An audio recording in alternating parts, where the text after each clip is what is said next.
कौन से केस आज तक ये सारे के सारे उलमाए सू और ये जितने ओवैसी साहब हैं और दूसरे साहब हैं, कौन सा वक्फ का केस आज तक ये जीते हैं? एक भी, जिसमें ये है कि जहां एक भी नॉन मुस्लिम नहीं हो सकता था वहां आप 3 और 4 आ जाएंगे। इसको ये रिलीफ बता रहे हैं, शर्म से डूब नहीं मरते ये लोग, इनको शर्म नहीं आती और कितना धोखा देंगे ये पूरे देश को भी और सब संविधान को भी।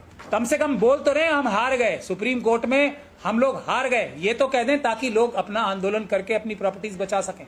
ये भी नहीं कह रहे, मतलब अब जाके मुस्लिम कम्युनिटी सो जाए घर पे अपने और सारी वक्फ की प्रॉपर्टीज अडानी अंबानी यूसुफ लुल्लू लूट के ले जाए। एक बार वक्फ है वो ता कयामत वक्फ ही रहेगा। ये प्रावधान क्या है आज? जवाब है नहीं। फिर भी इन लोगों को शर्म नहीं आती है, ये इसे जीत बता रहे हैं। दूसरा, वक्फ बाय यूजर क्या है आज? जवाब है नहीं। उसके बाद भी ये बेशर्म इसे जीत बताते हैं। इमरान प्रतापगढ़ी साहब का भी आज पता लग गया। अगर किसी चीज के बारे में मालूम नहीं है तो मुंह नहीं खोलना चाहिए उसके बारे में, लेकिन अगर किसी चीज जो सबसे बुरी चीज हुई है उसकी तारीफ की जाए तो मेरे ख्याल से इससे बड़ा धोखा कोई नहीं हो सकता। अब मैं आपको जजमेंट पढ़ के सुनाता हूं। जब ये लोग सुप्रीम कोर्ट गए थे, याद कीजिए, ओवैसी साहब को, मदनी साहब को, सारी पर्सनल लॉ बोर्ड के सभी मेंबर्स को उन्होंने ये कहा था कि हम इसमें 43 चेंजेस हुए हैं, 43 के 43 को रिजेक्ट करते हैं। इसमें से एक भी प्रावधान ऐसा नहीं है जो वक्फ के हित का हो। ये वक्फ सारे के सारे प्रावधान जो चेंज किए गए हैं ये वक्फ को लूटने के लिए बनाए गए हैं। ये सबकी स्टेटमेंट थी, ठीक है, नहीं थी। अब जब ये फैसला आया तो इसमें हुआ क्या है वो मैं आपको पढ़ के बताता हूं। मेरे बोलने से कुछ नहीं होना चाहिए, आप लोगों को अपना दिमाग लगाना चाहिए और कौन आरएसएस के लोग हैं और कौन आरएसएस के लोग नहीं है ये समझना चाहिए। पैरा नंबर 209 में कंक्लूजन्स आए हैं। इसमें ये कहता है, अस्सलामु अलैकुम व रहमतुल्लाहि व बरकातुहू। अज़ीज़ान मिल्लत इस्लामिया, आप तमाम उम्मती को अबू फैसल की तरफ से सलाम अर्ज़ है। घर में बैठी पर्दानशीन इज़्ज़तदार माँ और बहनों को अबू फैसल की तरफ से सलाम अर्ज़ है। बहरहाल बहरकैफ अल्लाह से उम्मीद है आप लोग खैरियत से होंगे, अल्लाह की हिफाजत में होंगे।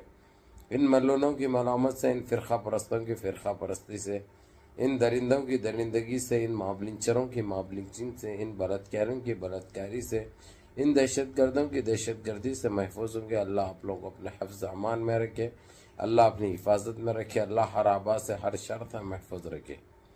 बहरहाल बहरकैफ मेरे अजीज़ दोस्तों, मेरे भाइयों, देश के हालात से भी आप लोग वाकिफ़ हैं और देश के बाहर के हालात से भी आप लोग वजह वाकिफ़ हैं, लेकिन ये आपका भाई देश की ही खबर सुनाऊंगा जो कि हमारे साथ जुड़ी हुई है, हम मुसलमानों के साथ जुड़ी हुई है, जो मुसलसल गुमराह करते गए, हमारी कौम के साथ धोखा देने की कोशिश की गई, जिसमें हर कोई शामिल थे।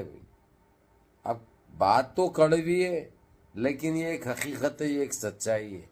अभी ये सुप्रीम कोर्ट के बहुत माने हुए बहुत बड़े वकील हैं और एक मुसलमान है, कौम का जज्बा भी है, समझे, इस्लाम का जज्बा भी है। जो कुछ भी है डंके की चोट पे बोल के निकल जाते हैं। ना बीजेपी से डरते, ना आरएसएस से डरते, ना इंडिया से डरते, जो है हक बयान कर देते हैं। होने की सबको होती तकलीफ, क्योंकि हकीकत और सच्चाई सुनने के बाद सबके पिछवाड़े जलते, उसमें कोई दो राय नहीं है। ये है वक्फ अमेंडमेंट बिल को लेकर जिस तरीके से जो फैसला किया गया। हालांकि ये लोग 43 नुकात रखे थे, यानी 43 पॉइंट थे सरकार की तरफ से वक्फ अमेंडमेंट बिल को लेकर जो बिल पास किया गया था। उसके बाद हमने सुप्रीम कोर्ट में चैलेंज किया, उसके बाद आते रहे खबरें कि ये हम जीत गए, वो लोग हार गए, वो ऐसा हो गया, वो अलाना, वो फलाना, वो हम का, वो डे का, ये तो लंबी स्टोरी चलते रही। लेकिन अब कहीं जाकर ये सारी चीज़ें सामने आ गए। सूप के वक्फ के जो जानशीन जो है, उन सदारत के लिए भी, उन सदरों के लिए भी, मुतवईन के लिए भी, मौलवियों के लिए भी, समझे, करता धरता के लिए भी, उन सब की हाल हकीकत सामने आ गई। खैर मैं उसमें जाना नहीं चाह रहा हूँ, क्योंकि सुप्रीम कोर्ट ने जिस तरीके से हमारे फेवर में कर दिया है अल्हम्दुलिल्लाह, समझे ना, ये इसलिए نہیں تو آج یہ لوگوں کے بھی پھٹنے والے تھے بھیا میں صحیح طریقے سے. میں بھائی دیکھو بھائی ڈنکی کی چوٹ پہ اپن بولنے والے ہیں, اور سچ بولنے والا کس کے باپ سے بھی نہیں ڈرتا. یہ ایک حقیقت ہے, یہ ایک سچائی ہے. کیونکہ ہم نے وقف امینڈمنٹ بل کو لے کر بڑے پروٹیسٹ کیے, بڑی مخالفت کی, روڈوں پہ نکلے. ہماری ماں اور بہنیں نہ دن دیکھے نہ رات دیکھے, دنیا کی تکلیفوں میں مبتلا تھے. اگرچہ ہمارے ساتھ غلط ہوتا یا چیٹ کی جاتی تو ہم برداشت تو نہیں کرتے. جس کو ایمان کا جذبہ ہے, جو درد رکھتا مسلمانوں کو لے کر, وہ تو خاموش نہیں بیٹھتا. چاہے سامنے والا کتنی بڑی سنگ لگانے والا رہندو, سنگ جتنی بڑی رہی پکڑ اتنی اچھی ملتی. اس لیے وہ چیز سے ڈرنا گھبرانا نہیں.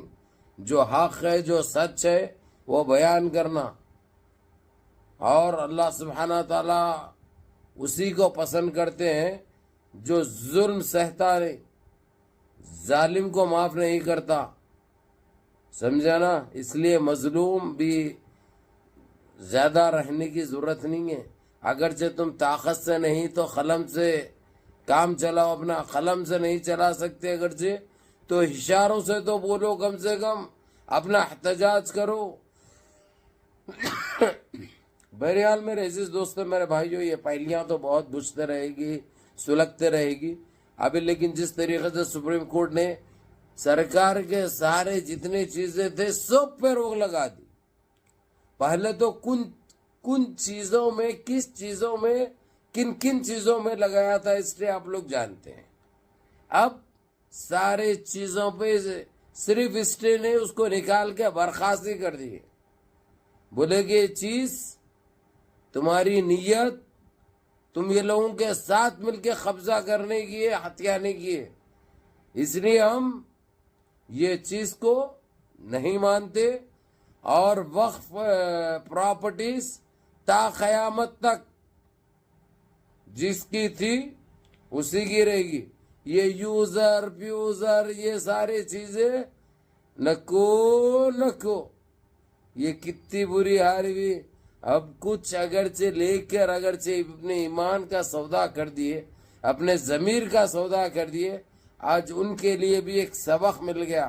کیونکہ اللہ سبحانہ تعالی کوئی ظالم کو برداشت نہیں کرتے. کیونکہ یہ وقف پراپرٹیز میں سب آتے ہیں, مساجد آتے ہیں, درگاہیں آتے ہیں, ایسے کئی ایسے چیزیں ہیں جو یہ لوگ ہتھیانے کی کوشش کر رہے تھے, جو کہ ختم ہو گئے. الحمدللہ بہت بہت مبارک ہو آپ لوگوں کو. اور ان پاپیوں کے بھی گھنونے چہرے بے نقاب ہو گئے, جو کہ میں اب نام نہیں لینا چاہ رہا ہوں کیونکہ اس کی ضرورت نہیں پڑی, کیونکہ سپریم کورٹ نے ہمارے حق میں فیصلے آئے ہیں, اس لیے نظر انداز کرتے ہیں ان کو. اور الحمدللہ اپن اللہ کا شکر ادا کرتے ہیں. اور 2 شکرانے نماز پڑھو, اللہ کا شکر مانو, اور دوسری چیز نمازوں کی پابندی کرو, ماں باپ کی خدمت کرو, بڑوں کے احکام پہ عمل کرو, اور اپنے اس بھائی کو بھی دعاؤں میں یاد رکھو. السلام علیکم ورحمۃ اللہ وبرکاتہ.